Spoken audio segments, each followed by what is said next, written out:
At Christmas dinner, my dad said, "You're a burden, get out of my house." 10 years later, I owned it. My name is Jordan, and I was 22 the night my father stood up at Christmas dinner, raised his glass, and told me I was a burden to this family. Then he pointed to the door. "Get out of my house," he said.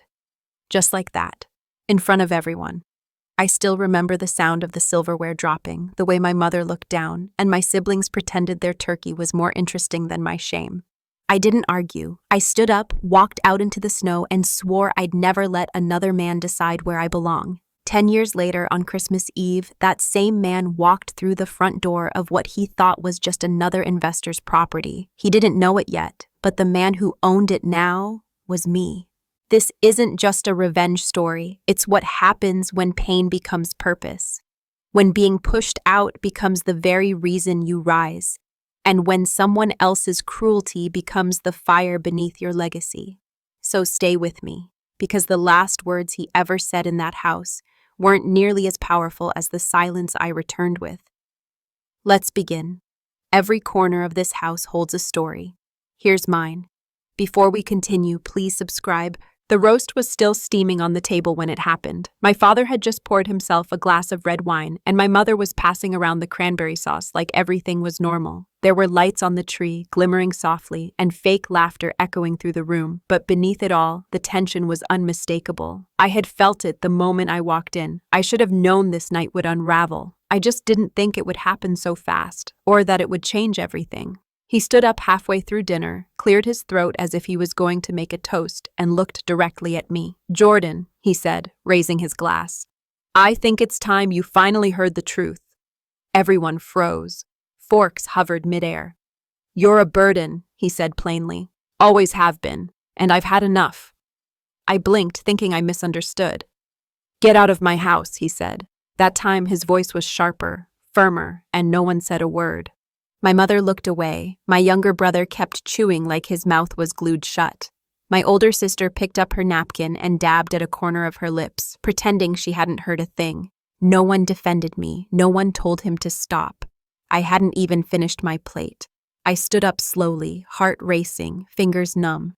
I looked at my father one last time, hoping, just hoping this was some sick joke or cruel test. But there was no smirk, no wink, only disgust in his eyes. "You heard me," he said again, this time softer. "Leave." I turned, walked past the Christmas tree we used to decorate together, past the stockings still hanging on the mantel with my name stitched in red thread, and out the front door into the cold night. I didn't slam the door, I didn't scream, I didn't cry. Not yet. I just walked. My breath rose in the air like smoke, but all I could feel was fire in my chest. Rage, confusion, heartbreak blended into something I couldn't name. I had no plan, no coat warm enough, no place to go, but I had pride, and I knew I would never return. That was the night everything ended. The night the boy he raised stopped existing. Because something else was born in that moment, a quiet storm. A force shaped not by love, but by rejection. And I didn't know it then, but that pain would become the seed of something far more powerful than revenge. That Christmas wasn't the end, it was the beginning. And one day, the same house he threw me out of would belong to me. Not as a symbol of payback, but as proof that no matter how violently someone shuts a door on you, God can hand you the keys to something greater. I didn't need his permission anymore. I was done asking for it. The cold didn't bother me as much as the silence did. After that door closed behind me, not a single text, not a single call, not that night, not the next morning, not the entire week. It was as if I had evaporated, like my presence in that house had always been optional, like I was nothing more than a noise they were finally relieved to mute. I kept checking my phone, convincing myself someone would break. My mother, my sister, anyone. Surely one of them would check if I had a place to sleep, but they didn't. And that kind of silence does something to you. It settles in your bones and whispers lies, makes you believe you really were the problem all along. I ended up at Marcus's place. He was an old high school friend who lived in a one-bedroom apartment above a rundown barbershop. He opened the door in sweatpants and a confused expression, but the moment he saw my face, he didn't ask questions, just moved aside and said, "You good, man?" I told him I just needed a few days. He said I could stay as long as I needed. That's the thing about pain. It teaches you who's really in your corner, and it's rarely the people who share your blood. That first night, I laid on his couch staring at the ceiling, listening to the hum of the radiator and the occasional siren outside. My stomach was still half full from dinner, but my chest was empty. My mind kept replaying the moment over and over, my father's voice, the way no one stopped him, the way I didn't defend myself. And the longer I lay there, the more I began to realize I wasn't just mourning my place at the table. I was mourning the illusion that I ever truly had one. Days passed. I stayed quiet, kept out of Marcus's way, cleaned up after myself, ate only when he offered. I didn't want to be a burden. That word clung to me like smoke. Every time he asked me a question or handed me something, I'd flinch internally, waiting for it to be snatched back. But Marcus never made me feel small. He gave without expecting anything, and in doing so, helped me start breathing again. Eventually, I stopped hoping for a call. Not because I stopped caring, but because I realized the silence was its own answer. They didn't see me. They never had. And maybe, just maybe, this was my chance to finally see myself. One night, while Marcus slept, I sat on the floor with a notebook and wrote 3 words across the top of a blank page. Never go back. It wasn't anger anymore. It was clarity. The house that threw me out was no longer my home. But one day, I promised myself I'd build one where I didn't need permission to stay. I wouldn't just return. I'd arrive, on my own terms. I found the suitcase in a pile of donated items behind a community center. It was scuffed on all sides with a broken zipper that stuck halfway through, but it had wheels, and that was enough. That was my first act of moving on, packing what little I owned into that ragged suitcase and deciding I wouldn't look back. Everything else, everything I'd left at my parents' house, I mentally buried. The childhood photos, the old sneakers, the hand-me-down books, all of it stayed where I wasn't welcome. If they didn't want me, they could keep the pieces of me too.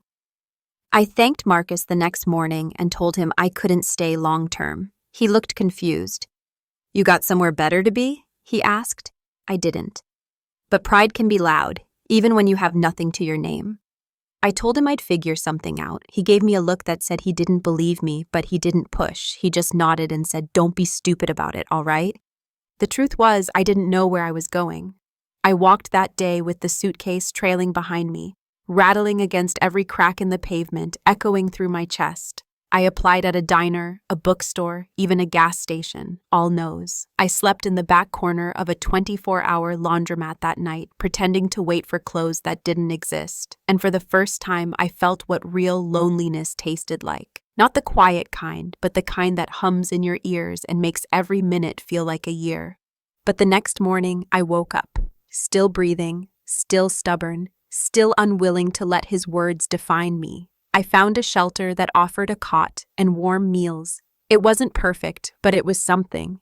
They asked me what my long-term plan was, and I lied, said I was saving up to enroll in community college. At the time, I had less than $10 in my pocket and no ID. But the lie gave me a target, something to chase, and that chase kept me moving. The days became weeks. I started working small jobs, cleaning offices at night, stocking shelves before sunrise. I saved every penny. No movies, no takeout, no distractions. Just survival, just discipline. I watched people my age take selfies and book vacations while I calculated how many shifts it would take to afford a used laptop. I didn't envy them. I studied them. I studied everything. I still carried the suitcase, even when I didn't need to anymore. It was a symbol, not of what I had, but of what I refused to settle for. Every wheel squeak was a reminder.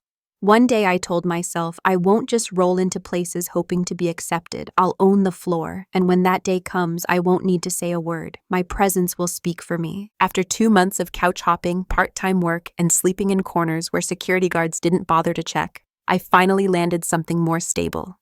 An elderly woman named Miss Clara posted an ad on a bulletin board at the shelter. Basement room available, quiet tenant preferred, rent negotiable. I dialed the number immediately. Her voice was brittle but kind. She told me to come by that afternoon. When I arrived, she looked me up and down, my tired eyes, my worn shoes, the hopeful lie in my smile, and said, "You've had a hard time, haven't you?" I nodded. She stepped aside. "Come in." The basement wasn't much. A thin mattress, a rusted sink, and a cracked window that showed nothing but dirt. But to me, it was more than shelter. It was proof I was climbing. Miss Clara didn't ask for rent up front. She said I could pay with work. I cleaned her gutters, ran errands, fixed her leaky faucet. I even helped her sort through boxes of her late husband's things, listening to her stories like each one was a lesson. She didn't talk down to me, didn't ask what I had done to end up where I was. She just saw me, and that did something to me. I kept working nights, stocking shelves in a grocery store, dragging boxes from back rooms, pretending my body didn't ache. Every morning before bed, I'd sit in that dim basement with a notepad and write down one thing I learned that day. Sometimes it was a new skill, sometimes just a phrase someone used that stuck with me. I began to collect wisdom the way others collect coins. I didn't have money, but I was rich in something else, hunger. I enrolled in free courses at a local library. Digital marketing, finance basics, anything that had the word strategy in it. I soaked it all up. I started helping a few small businesses in the neighborhood run their social media in exchange for meal vouchers or a few bucks. It wasn't glamorous, but it was honest. And slowly, I was building something no one could take from me. At night, I'd lie on that basement couch, staring at the ceiling beams, remembering that Christmas dinner like it had just happened. The words still hurt, but now they had a use. They were no longer a curse. They were fuel. Every insult had become a reason to succeed. Every door slammed had become a wall I was learning to climb, and every time I heard the suitcase wheels in my memory, I reminded myself that I wasn't dragging failure behind me anymore. I was carrying my future. I didn't know how, and I didn't know when, but I knew this much. I wasn't just surviving. I was preparing for something bigger, something that would bring everything full circle. The day I stopped waiting for an apology was the day I started building my legacy. Miss Clara's basement became my launch pad, but the hunger never left, not the metaphorical kind, and certainly not the real one. There were nights my stomach groaned so loudly I thought the walls might answer back. I rationed food like it was gold. One slice of bread in the morning, a spoonful of rice at night, and if I had a banana, that was a feast. But hunger did something strange to me. It made me sharper, clearer. Every bite I didn't have reminded me why I was doing this. I wasn't just climbing out of poverty. I was breaking out of the narrative I had been shoved into. The grocery store paid minimum wage, and that meant I had to fill the rest of my hours with side hustles. During the day, I handed out flyers for local repair shops. I swept the sidewalks in front of mom-and-pop diners. I even helped a woman organize her garage sale for $10 and a leftover grilled cheese. The work wasn't glamorous, but every task gave me another brick to add to my foundation. While others scrolled through their phones or wasted time waiting for something better to come, I was grinding, 1 hour at a time. Word started to spread. There's a kid who works hard and doesn't complain. That's all it took. A bakery needed a weekend cleaner. A local mechanic needed help with inventory. I took it all. And in every job, I learned something: how to speak with confidence, how to listen without interrupting, how to solve problems without waiting for someone to rescue me. These weren't just tasks, they were lessons in ownership. At night, I studied, not just books and courses, but people. I watched how small businesses were run. I noticed which owners treated their employees like family and which ones cut corners to save a dime. I took mental notes. I kept track of who succeeded and who stalled, and somewhere in that blur of exhaustion and ambition, I started to believe that I could do more than just survive. I could lead. The hunger never truly left, but it began to change. It wasn't just about food anymore. It was about proving I belonged. Not in that house my father threw me out of, but in the world he never thought I'd thrive in. I didn't just want money or status. I wanted to become the kind of man I had needed when I was 22 and broken at a dinner table. Miss Clara noticed the shift in me.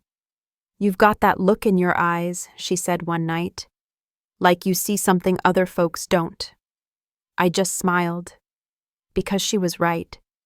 I didn't just see the present anymore. I saw the road ahead, winding, steep, painful, but mine. I didn't know when the breakthrough would come, but I could feel the momentum building. All I had to do was keep moving, even if I had to crawl through the nights to reach the morning. It happened on a Monday afternoon when my shirt was soaked in sweat from unloading boxes behind the bakery.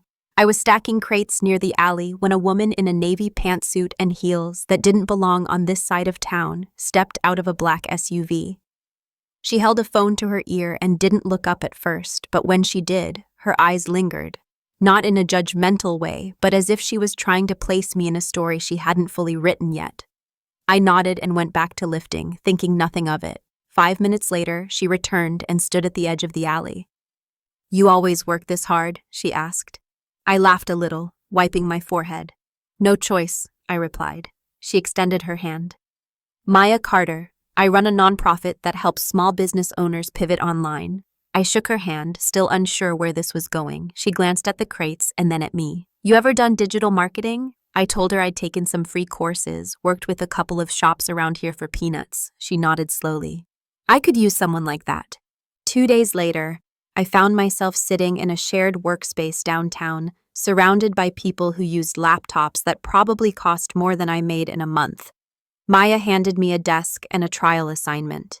I finished it by midnight, emailed it back, and prayed she wouldn't notice I didn't know what half the tools were. I'd taught myself everything I knew. But she did notice, and that's what surprised me. "This is raw," she said the next morning, "but it's got teeth. You think differently. Let's see where this can go." That was the beginning. Maya didn't just give me a job, she gave me legitimacy. She introduced me to real clients. She brought me to meetings where I listened more than I spoke and absorbed every strategy like oxygen. She didn't coddle me, she challenged me. When I got lazy with design or timid with a pitch, she'd call it out. "Don't shrink," she said once. "People who've bled to get here shouldn't act like they're lucky. Act like you belong." With every project, I got better. I learned to present, to analyze data, to create results that made businesses grow. And slowly, my name started to carry weight. I got referrals, emails from strangers, people willing to pay not just in favor, but in full. I moved out of Miss Clara's basement, but I never forgot her kindness. I brought her flowers and a heater the week I left. She cried, called me her son, and told me she always knew I'd rise. But what neither she nor Maya knew was that every step I took forward, I still carried that Christmas night with me. The words, the silence, the exile, it never left me, it pushed me. And soon it would lead me to the one moment I never thought I'd have, to stand face to face with the man who called me a burden in a house with my name on the deed. Working with Maya opened doors I didn't even know existed, but the most valuable things she gave me weren't in the contracts or commissions. They were the moments between the work, the quiet observations, the brutal honesty, the offhand comments that stuck in my chest long after the meetings ended. One afternoon, after we closed a tough pitch, I asked her why she trusted me in the first place. She leaned back, crossed her arms, and said, "Because you reminded me of myself, hungry, tired, but too stubborn to quit." She told me business was less about selling and more about understanding pain, knowing how to solve it, package it, and deliver something better. That's when I realized I'd been in business long before I ever got paid. Survival was the first product I ever learned how to sell. Hope was the second.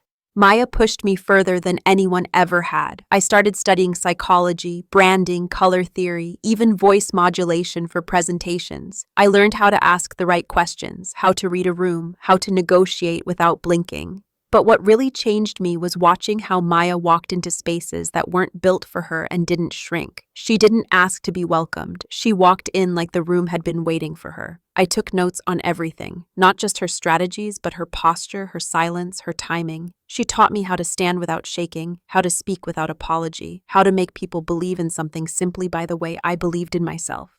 But even as I sharpened these tools, something else was building beneath the surface. A need.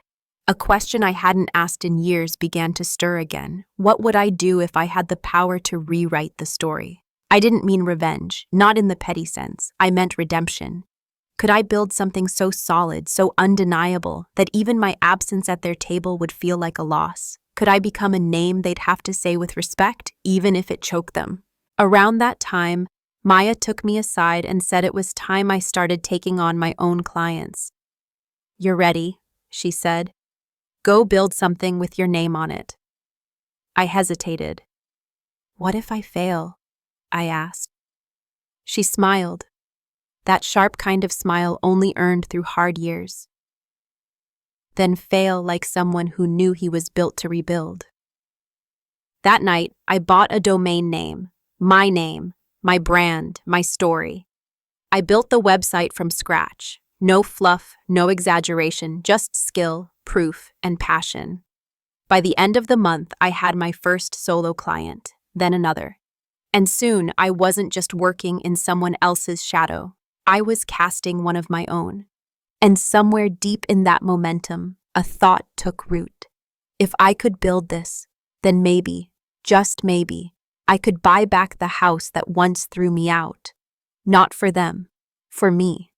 For the kid who never got to finish Christmas dinner. The moment I landed my third private client, something shifted. I was no longer just surviving or proving a point. I was starting to taste what it felt like to choose.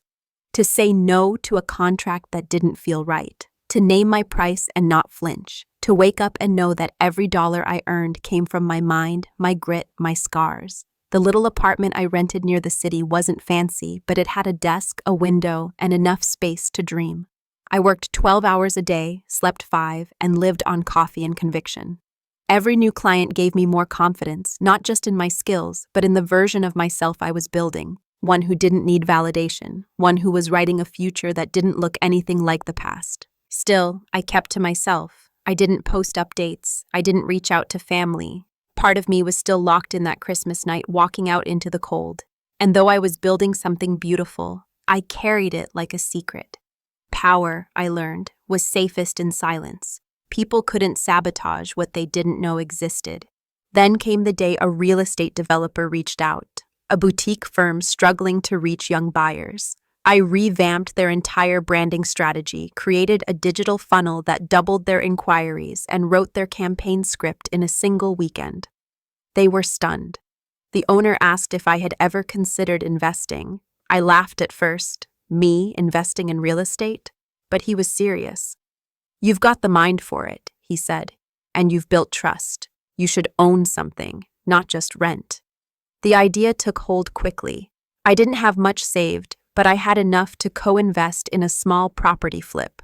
I studied everything. I asked questions. I sat in on meetings. I absorbed the language like I was starving. That first project sold within 4 months. The profit wasn't life-changing, but the feeling was. For the first time, I wasn't just helping someone else succeed. I had equity, a seat at the table, a voice that mattered. I kept going. More projects, smarter deals.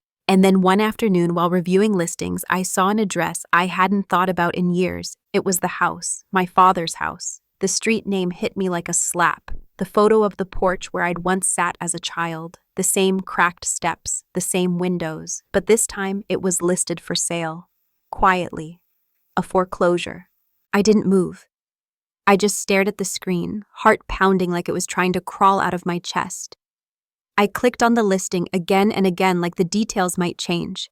But they didn't. It was real. And suddenly, every night I'd ever spent cold, every silence I endured, every job I took with shaking hands, they all led here. I didn't know what I would do next, but I knew this. I wouldn't just buy the house. I would reclaim the story. I stared at the screen for hours. The house on Willow Street, my childhood home, the one I was banished from with a plate still full and a heart half broken. I hadn't driven down that road since the night I left. I didn't even know it was called Willow Street back then. Funny how you can grow up somewhere and never learn its name until you're ready to take it back.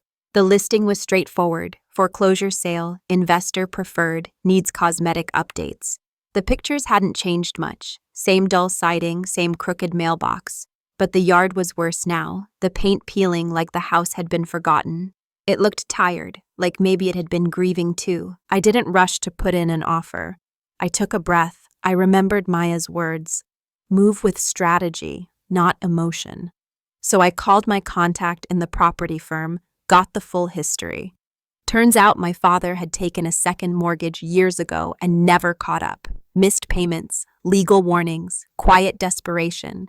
No one had swooped in to help. Not my siblings, not extended family. It was all coming full circle, and not the way I'd imagined. I wasn't chasing revenge. I was standing in the middle of a divine reversal. Still, I wasn't sure I wanted it. Not yet.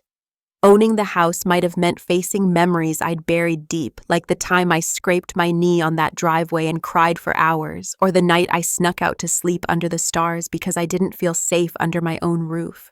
I wasn't sure if I could walk through that front door and not feel small again. But then I remembered the version of me that left that house, the version that walked away without fighting. I wasn't him anymore. I booked a private showing under a different name, just initials. I didn't want to tip anything off. The real estate agent was polite, indifferent, and clearly focused on moving the property. As she unlocked the door, I stood there for a second, just breathing. The air smelled the same, a strange mix of dust and old pine. My feet crossed the threshold, and I was flooded with images. The wall where my growth chart had been, the corner where the Christmas tree once stood, the kitchen table, the scene of my exile, everything smaller than I remembered, quieter, but I wasn't afraid. I walked every room, not with nostalgia, but with clarity. I measured the potential, not the past. The foundation was solid, the bones were good, it just needed work, just like I had once needed. I thanked the agent, told her I'd be in touch, and walked out with my spine straight and head high. By the end of the week, I put in the offer. Quietly, clean, all cash, no hesitation. It was accepted in 2 days. The house on Willow Street was mine now, and not one person in that family knew. Yet. The paperwork came through on a rainy Thursday morning. I sat alone in my apartment, the contract open in front of me, my name printed in bold at the top. Jordan Ellis, property owner. It didn't feel real at first, not because I couldn't believe I had bought a house, but because of which house it was. The same roof that once covered my humiliation was now under my control. The ink was dry, the deed was mine, and still I kept rereading every line as if some hidden clause would leap out and undo it all. But no tricks, no fine print. I owned the house on Willow Street. Later that afternoon, I drove past it, this time without hiding behind initials or silent intentions. I parked across the road and just watched it from the car. The blinds were still drawn, the yard still overgrown. The mail had piled up in the box like it had given up waiting to be collected. I pulled the purchase history again. My father's name was still listed in the public records as the former owner. His signature, shaky and uneven, was stamped next to foreclosure notices. I traced the timeline. Missed payments started nearly 2 years ago. Something must have shifted in his world. Illness, job loss, or just pride catching up. But what stunned me most wasn't that he'd lost the house. It was that no one tried to stop it. No one stepped in. Not my mother, not my siblings, not the cousins who once filled that living room on holidays. All those people who were silent when I was thrown out, stayed silent when the walls began crumbling around him too. Maybe that was karma. Or maybe, deep down, they never really believed in him either. I found myself wondering what he'd think when he saw the name on the new deed. Would he be shocked? Angry? Would he laugh and say it was just like me to circle back for something I never let go of? Or would he feel what I felt that night, small, powerless, alone? I didn't plan what came next right away. I didn't want revenge. I wanted precision. A story written so well it didn't need to be shouted. So I started with the basics: repairs, inspections, paperwork. I brought in a crew. I told them nothing about my past, just gave instructions, chose the paint, picked fixtures. Slowly, the house began to transform. The kitchen was gutted, the floors redone, the yard cleared. Everything that once held a memory of rejection was being scrubbed clean, not to forget it, but to prepare it for something new. Every step I took inside those walls reminded me I was no longer that kid standing at the table being dismissed like trash. I was the one holding the keys now, the one with the authority to decide who came in and who stayed out. And for the first time in a long time, I felt peace. Not because I had taken something from him, but because I had taken something back for me. Once the renovations were underway, I kept everything quiet. No social media updates, no announcements. The contractor didn't know who the house used to belong to, and I didn't volunteer the story. This was personal. Every hammer strike, every polished tile, every layer of fresh paint, it was all part of something bigger than a real estate flip. I didn't just want the house to look different, I wanted it to feel like the old ghosts had nowhere left to hide. The silent bid I had placed had done more than win a property. It had reclaimed my power without needing confrontation. I didn't need to call my father. I didn't need to show up at his door. The house did the talking now. It sat under my name, on my terms, carrying no apology. I didn't even tell Maya, not until the last nail was set and the new furniture was in. She walked through the front door one afternoon, pausing mid-step like she had entered a dream. "You bought this?" she asked, scanning the wide open space that used to feel so suffocating. "This was my childhood home," I said. Her eyes flickered with understanding. She didn't press for the details. She just looked at me and said, "You did it." Still, I wasn't done. I had one more move in mind. I wanted them to walk back into this space. My father, my mother, maybe even my siblings. Not for revenge, not to gloat. I wanted them to see what I had built in the ruins of their silence. So I planned something simple, but pointed. A Christmas dinner invitation. 10 years to the week since I'd been kicked out at that very table. I typed the letters myself. Elegant cream envelopes with gold foil trim. No explanations inside, just a handwritten note. Dinner, December 24th, 6 p.m., the house on Willow Street. I didn't sign my name. I didn't have to. I sent one to each of them, my father, my mother, my sister, and brother. I didn't know if they'd come. I didn't know if they even lived at the same addresses anymore. But the silence that had followed my exile would finally meet the sound of my return, even if that sound was made only by the echo of their own footsteps on a floor I now owned. For the next few weeks, I prepared. I chose the menu myself. Roasted turkey, baked yams, green beans, and pecan pie, exactly like that night 10 years ago. I hired a private chef and rented silverware. Every detail was deliberate. Every light fixture, every plate, every seat around the table carried meaning. I wasn't seeking closure, I was setting the scene. Not for a reckoning, but for a revelation. This time, I wouldn't be thrown out. I would be the one opening the door. Calm, ready, in control. I didn't need apologies. I didn't need explanations. All I needed was for them to see. The house looked nothing like it had the night I was cast out. Warm light spilled from the windows, dancing against the snow-covered lawn. A wreath hung on the front door, fresh pines scented with cloves and orange peel. Inside, the dining room gleamed. The table was dressed in white linen, gold-rimmed plates, and crystal glasses that shimmered under the chandelier. The air smelled of rosemary, roasted garlic, and something sweet that reminded me of a home I'd once longed for. I walked through each room slowly, checking every corner, adjusting the music, feeling the weight of what this night represented. Then I sat in the same seat where my father had stood 10 years ago, but I wasn't trembling now. I wasn't waiting for permission to belong. I was waiting for the knock. The first came just before 6, my sister. She stood at the door, hesitant, her hair longer now, eyes unsure. "You?" she whispered when I opened it. I nodded once and stepped aside. No words yet. No explanations. Just presence. A few minutes later, my mother arrived. She looked older, thinner, carrying a small tin of cookies she held like a shield. When she stepped into the house, her eyes flicked to the hallway, to the photo frames I had replaced, to the silence that felt nothing like before. She didn't ask questions, just followed my sister to the table. At 6:30, my father arrived. No knock. He walked in like he still owned the place, like the past 10 years hadn't happened. He stopped short when he saw me standing by the fireplace. His face twitched, but he didn't say my name, just looked around slowly, taking in the room, the food, the people. Then his eyes landed on the head of the table, his old seat. I didn't say a word.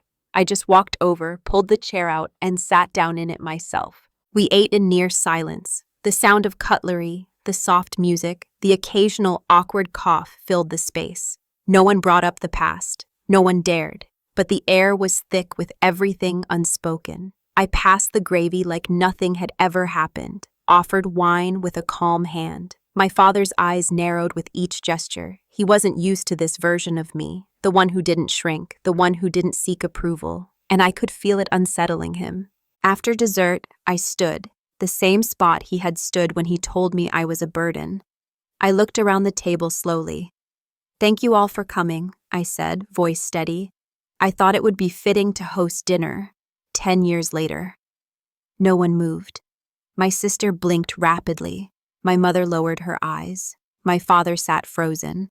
I didn't need to raise my voice. I didn't need to explain. Because they knew. The house, the food, the seat, the silence. It was all the answer they never gave me. And tonight, I gave it back. What unsettled him most wasn't the house or the meal. It was me. The version of me he had no blueprint for. I saw it in his eyes the moment I walked into the dining room wearing the tailored charcoal suit I had bought just for that night. His jaw tightened slightly, and his eyes scanned me like he was looking for a weakness to grab onto. But there was none. I didn't slouch. I didn't smile nervously. I moved like I belonged. And the moment I took the head seat, the seat he once ruled from, he blinked, just once. But it was enough. I had become a stranger to him. The others tried to keep up appearances. My mother asked polite questions about the cranberry glaze. My sister made small talk about the weather. But he stayed quiet, his fork barely touching the plate. He wasn't used to silence that didn't come from dominance. He was used to silencing others, not being silenced by presence. Every time I met his eyes, he quickly looked away, as if something in my gaze reminded him of a debt unpaid. When dinner ended, the rest of them slowly moved into the living room. But he lingered at the table. I stayed too. The air was thick between us, not angry, but charged, like we were both waiting for someone to flinch. Finally, he leaned back in his chair and said, "Nice place." I nodded. "Thank you. It was falling apart when I bought it." He raised an eyebrow, pretending not to understand. I let the silence stretch. Then he asked it, the question he had clearly been holding onto all night. "You own it?" My answer was a simple yes, nothing more. He looked around the room again, slower this time, the crown molding, the lighting, the walls freshly painted in a soft cream that made the house feel larger. I saw his fingers flex against the edge of the table, his knuckles whitening slightly. "You bought the house," he muttered, almost to himself. "Outright," I said, placing my wine glass down with purpose. His mouth opened like he wanted to say something, but no words came, just a breath, shaky and shallow. For the first time in my life, my father looked like a man who didn't know what to do. Not angry, not authoritative, just displaced. There was a long pause, then he said something I didn't expect. "So this is what you've been doing?" I shrugged. "Living?" Another pause. "You've changed." I tilted my head. "No. I became who I was always going to be. You just never stayed long enough to see it." He didn't respond. He stood slowly, looked at me one last time, and walked toward the door. No apology, no acknowledgement, just quiet. But I didn't need closure in the form of words. I already had it in his eyes. Because for the first time in our lives, he saw me, and he didn't know how to unsee it. He made it all the way to the front door before the old pride in him flared. His hand gripped the doorknob, and I could almost see the battle in his shoulders, the tension trying to hold together a version of himself that had already unraveled. He turned, sharp and bitter, eyes flashing with something between humiliation and desperation. "You might have paid for it," he said, his voice low, "but this is still my house." He didn't shout it, but the words struck like a slap. They weren't about bricks or paperwork. They were about control. He was trying to reclaim what he had lost, not the property, but the power he used to have over me. I didn't flinch. I stepped forward slowly, the hardwood floor under my feet echoing with calm authority. "No," I said, letting the silence between us thicken. "This was your house, past tense. You gave it up the day you let your son walk into the cold with no coat, no plan, and no reason to come back." His face twisted for a second like he wanted to deny it, but the weight of the truth sagged his shoulders. The walls around us had heard it all before. The table behind us remembered. And now they witnessed something else entirely. Ownership, not just legal, but spiritual. He scoffed and took a step back, like he couldn't stand being looked at from this angle. I could see the embarrassment burning beneath his skin. For years, he had carried himself like a man who built everything on his own, who commanded the room and owned the air we breathed in it. Now he stood on ground I had earned, in a room I had rebuilt, under a roof I had saved, and none of it bowed to him anymore. "This house," I said quietly, "owes you nothing, and neither do I." The words weren't meant to wound. They were just the truth, raw and clean. He opened his mouth like he was going to fire back, but there was nothing left to throw. I hadn't raised my voice. I hadn't lashed out. I had only told him what he already knew deep down. His power over me was gone. He looked around one more time, this time slower, like he was trying to find pieces of himself in the corners. But he couldn't. Everything had changed. The furniture, the tone, even the silence felt different. It no longer bent around his presence. It stood on my side now. And then he did something I'll never forget. He walked out. No threats, no parting shot, just the quiet click of the door closing behind him. I stood still for a moment, staring at the space he had just left. That space he used to fill like a shadow. And in that moment, the house didn't feel heavy anymore. It felt light, like it was finally mine, not just on paper, but in peace. After he left, the quiet wrapped around the house like a warm coat. Not the suffocating silence I had grown up with, the kind that lingered after slammed doors and withheld affection, but a peaceful, decisive stillness. It was the kind of silence that comes when nothing more needs to be said. I stood there for a moment longer, hand resting on the back of the same chair where he once dismissed me as a burden, letting the gravity of what had just happened settle into my bones. I didn't chase after him. I didn't demand closure. I didn't raise my voice. I let the deed speak for me. In the days that followed, word began to trickle through the family. My sister called 2 days later, hesitant and fumbling. She tried to ask how I had done it, how I'd managed to buy the house, how I had kept it a secret. I gave her no details, just told her I worked for it, earned it. She didn't argue. I think deep down, she knew it was better not to ask too many questions when the answer was standing so firmly in front of her. My mother called once. She didn't say much, just asked if I was okay. Her voice sounded older than I remembered. I told her I was fine, and for the first time in years, I meant it. What people didn't understand was that this wasn't just about property. It was about presence, about no longer needing to prove my worth, about walking through rooms where I used to shrink and realizing I no longer had to lower my voice to be heard. The victory wasn't loud because it didn't need to be. I wasn't looking to win an argument. I was looking to reclaim a life.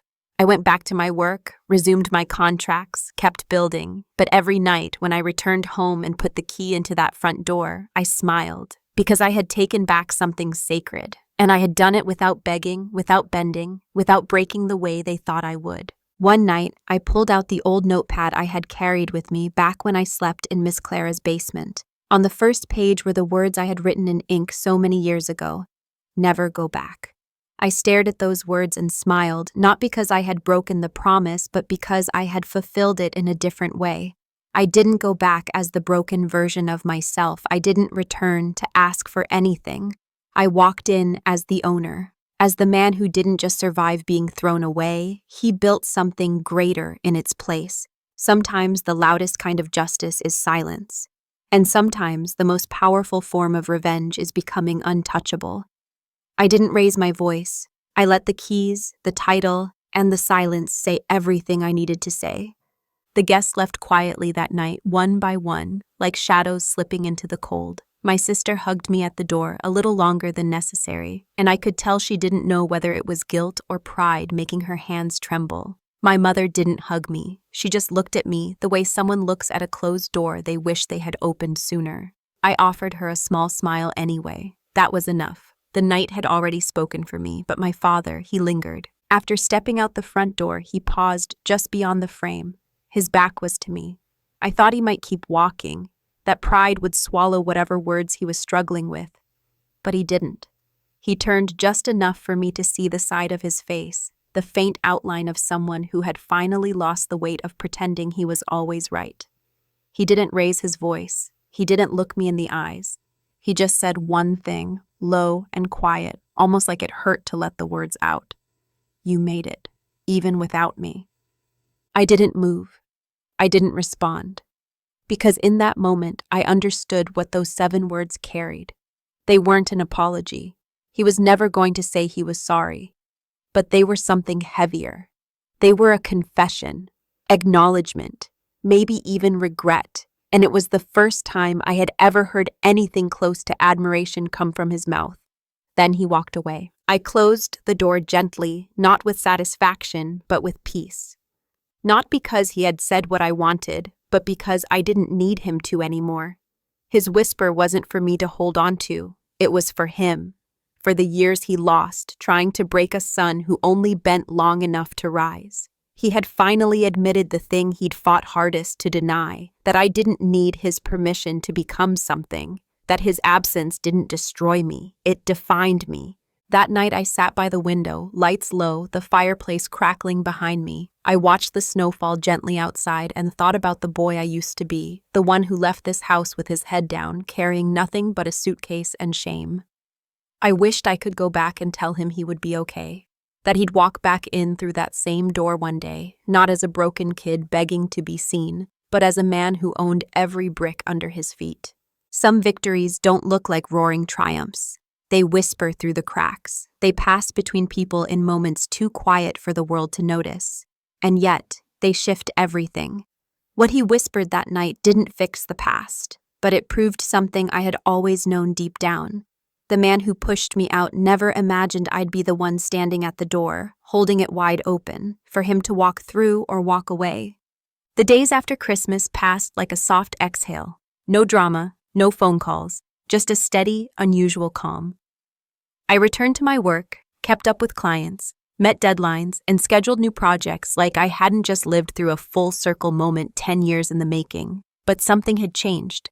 Not in my routine, but in me. I was lighter, clearer, not because I had gotten an apology. I hadn't, and I knew I never would, but because I had seen the truth with my own eyes and it no longer had power over me. People assume closure is tied to forgiveness, that you have to embrace the ones who hurt you in order to move on. But that's not always true. Sometimes closure is just clarity, seeing someone for who they are, accepting what they gave and what they couldn't, and deciding it doesn't get to define you anymore.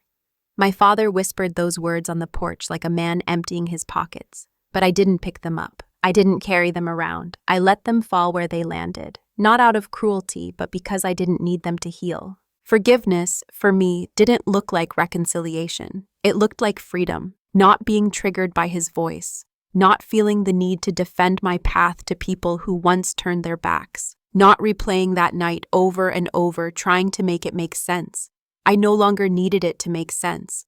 The pain had already produced its purpose. I had built something sacred from what was broken. I had become someone whole from being discarded. Miss Clara called a few days later. She said she heard from someone that I'd hosted Christmas in a house I'd purchased myself. She laughed that proud laugh of hers and told me she always knew. God doesn't waste pain, she said, her voice soft with age. He just waits until it can carry something beautiful. I thanked her, and this time I didn't choke up. I smiled, full and sure, because I knew she was right. My past wasn't a weight anymore. It was a foundation. The old rooms I used to cry in were now filled with fresh air and clean walls, not because I erased what happened there, but because I repurposed it. The anger, the shame, the silence, it all became wood and stone for something new, something that belonged to me. I didn't need revenge. I didn't need an apology. I had already walked further than anyone thought I would, and every step was mine. Forgiveness, in the end, was letting go of the need to be understood. Closure was never his to give. It was mine to decide. And that decision, to keep the door closed, not in bitterness, but in peace, was the final chapter of that old story. What came next would be entirely my own. The house became quiet again, but not empty. There was life in the walls now. Not from echoes of old arguments or footsteps that used to stomp with authority, but from the steady hum of peace. The smell of fresh wood and cinnamon lingered from the holidays, and every time I passed the mirror in the hallway, I didn't see the kid who used to flinch at his own reflection. I saw a man who didn't need to prove anything to anyone anymore. I saw someone who had returned, not to relive the past, but to rewrite the meaning of it. Owning the house had been a powerful moment, yes, but it wasn't the win. Not really. The real victory was waking up inside those same walls and feeling nothing but peace. No weight on my chest. No need to rehearse what I'd say if he walked in. No pain dragging behind me like a chain. Just breath. Just stillness. Just freedom. I could have sold the house after that dinner, could have taken the profit, walked away with a clean slate, and no one would have blamed me. But I didn't, because something deeper had happened. I had transformed the very thing that tried to break me. Somewhere along the way, the house stopped being a symbol of what I lost. It became a monument to what I had built. Every corner carried a lesson. The dining room taught me how to stand tall in the face of silence. The hallway reminded me that you can return to a place that rejected you without becoming bitter. And the bedroom, that quiet space where I once cried in secret, became a sanctuary. A reminder that we're not defined by who failed to love us right, but by who we choose to become despite it. I started inviting people over more often, not to impress them, just to share space. Old friends, a few neighbors, even some kids from the shelter who reminded me of myself when I had nothing but grit and a suitcase. I cooked for them. I laughed with them. I told my story, not to reopen wounds, but to show them what healing can look like when you stop waiting for someone else to offer it. There was one night, just before the new year, when I sat on the porch alone with a cup of tea, watching the lights twinkle in the distance, and for the first time, I felt it fully, gratitude. Not just for how far I'd come, but for everything that pushed me here. The rejection, the silence, even the moment I was told to get out, because without it, I might have never discovered what I was made of. Without it, I might have never built a home, not just a structure, but a life, with my own hands and on my own terms. This house, it was never really about brick and wood. It was about becoming the man who could own it, live in it, and no longer be haunted by it. And that was the real win. Years ago, I was told I didn't belong in the place I once called home, that I was a burden, that my presence was disposable. I left that night with nothing but a quiet fire in my chest and a promise that I would never beg for belonging again. 10 years later, I stood at the head of the same table, in the same house, not as the unwanted son, but as the owner of everything I was once denied. That was the power reversal. Not vengeance through words, but authority through transformation. He sat where I used to stand trembling, and I stood calm where he used to cast judgment. I didn't take his place. I redefined mine. Since sharing this story, I've received thousands of messages, people who were thrown away, overlooked, cast out by the very ones who should have protected them.